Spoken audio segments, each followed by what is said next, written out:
Então, uma boa noite. É bom estarmos aqui juntos mais uma vez. E vamos iniciar este momento de reflexão, pedindo a bênção de Deus sobre vocês e todos nós. Agradecendo a Deus, acima de tudo, pela nossa vida e que nós estamos conversando vivo, cara a cara. Em nome do Pai, do Filho e do Espírito Santo. Amém.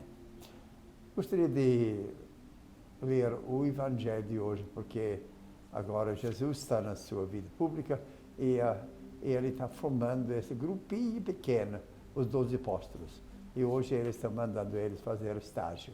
Você sabe que o estágio é a parte muito importante em qualquer treinamento, porque na sala de aula o que aprende é a teoria, a prática é que manda também. Então, um bom profissional é alguém que tem a teoria, mas também sabe pôr tudo isso em prática. O Evangelho de hoje, então, é de São Marcos, no capítulo 6. Diz assim: naquele tempo, Jesus chamou os 12 e começou a enviá-los, 2 a 2, dando-lhes poder sobre os espíritos impuros. Recomendou-lhes que não levassem nada para o caminho, a não ser um cajado, nem pão, nem sacola, nem dinheiro na cintura. Mandou que andassem de sandálias e que não levassem 2 túnicas. E Jesus disse ainda: quando entrares numa casa, ficai ali até vossa partida. Se em algum lugar não vos receberem, nem quiserem vos escutar, quando sairdes, sacudi a poeira dos pés, com o testemunho contra eles. Então os 12 partiram e pregaram que todos se convertessem. Expulsavam muitos demônios e curavam numerosos doentes, ungindo-os com óleo. Palavra da salvação. Glória a vós, Senhor. É interessante esta orientação de Jesus. Eles vão fazer uma de 2 em 2. Sozinho, às vezes falta coragem, mas de 2 em 2 ajuda bastante. E eles não devem levar muita bagagem. Só cajado para andar firme e também com um pouquinho mais pressa. Não leva 2 túnicas, não leva pão, nem dinheiro, nem nada. Vai, cumpre a sua missão e vive do jeito que o povo te recebe. Então, essas são as orientações também que valem para nós hoje. O Evangelho nunca pode ser para, vamos dizer assim, levar muita bagagem. E menos ainda se tornar o comércio. Nós recebemos a mensagem de Jesus de graça e nós temos que dar também de graça. Tá? Durante essa semana nós temos vários personagens que nós lembramos que fazem parte da nossa história, tanto do passado como também do momento atual. Eu comparo assim a nossa ano litúrgico. Durante a semana, na liturgia, nós sempre lembramos de personagens assim, de grande importância na nossa história. É a mesma coisa que vocês, pais, em casa. Você não tem fotografias, você não mostra as fotografias dos seus pais, dos seus avós, do lugar onde você nasceu. Você vai mostrando para as crianças, para que as crianças que nascem aqui em São Paulo tenham uma noção de onde vocês vieram, qual é a sua história, como que você chegou aqui, quem é que ficou lá no interior, e o que aconteceu com seus pais. Então, a sua história é fotografada, mas, acima de tudo, é uma história que você passa para os seus filhos. E nós, também, da igreja, a mesma coisa. Nós temos 2000 anos de história e nós precisamos conservar esta história, conservar a memória do passado. é das pessoas que causaram impacto muito grande na vida do Evangelho. E desse Evangelho que, através dele, chegaram até nós. Tá bom? Na quarta-feira, ontem, foi o dia de São Brás. São Brás é conhecido como padroeiro das doenças de garganta. Ele nasceu na Armênia, o norte da Turquia de hoje. E ele foi martirizado, ele morreu uma morte violenta. Então, nós não conhecemos, porque tudo isso aconteceu mais ou menos pelo ano 300. Foi um tempo de muita perseguição, muito forte. E nós não conhecemos os detalhes. Só que, para guardar a memória, para ele entrar na história, então, claro que foi uma pessoa de bastante impacto, de muita importância naquele momento.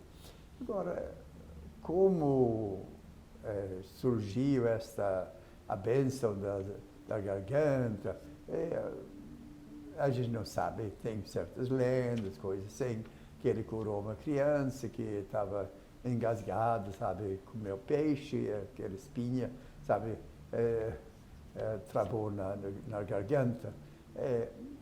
Pode ser também, mas o importante é que a memória foi tão forte, não deve ser só aquele incidente, mas toda a sua vida. Então, a memória foi bem guardada. E na sexta-feira, nós temos também a memória de Santa Águeda.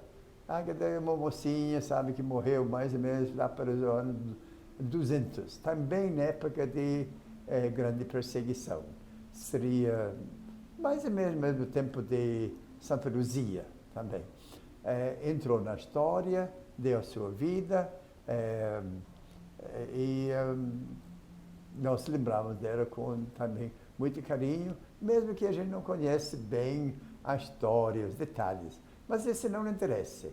É que ela é uma das 7 pessoas, 7 mulheres, que entrou na liturgia mais antiga que nós temos. Era com Santa Luzia, Águeda, também. Claro que foi uma pessoa de muita importância. Tá bom? E sábado nós estávamos comemorando a memória dos mártires mais recentes. Lá pelo ano 1600, no Japão, o Paulo Miki e 25 companheiros que foram massacrados, foram martirizados no Japão. São os nossos mártires mais antigos daquela região do mundo, que os portugueses levaram o cristianismo para o Japão antes de chegar aqui no Brasil, não?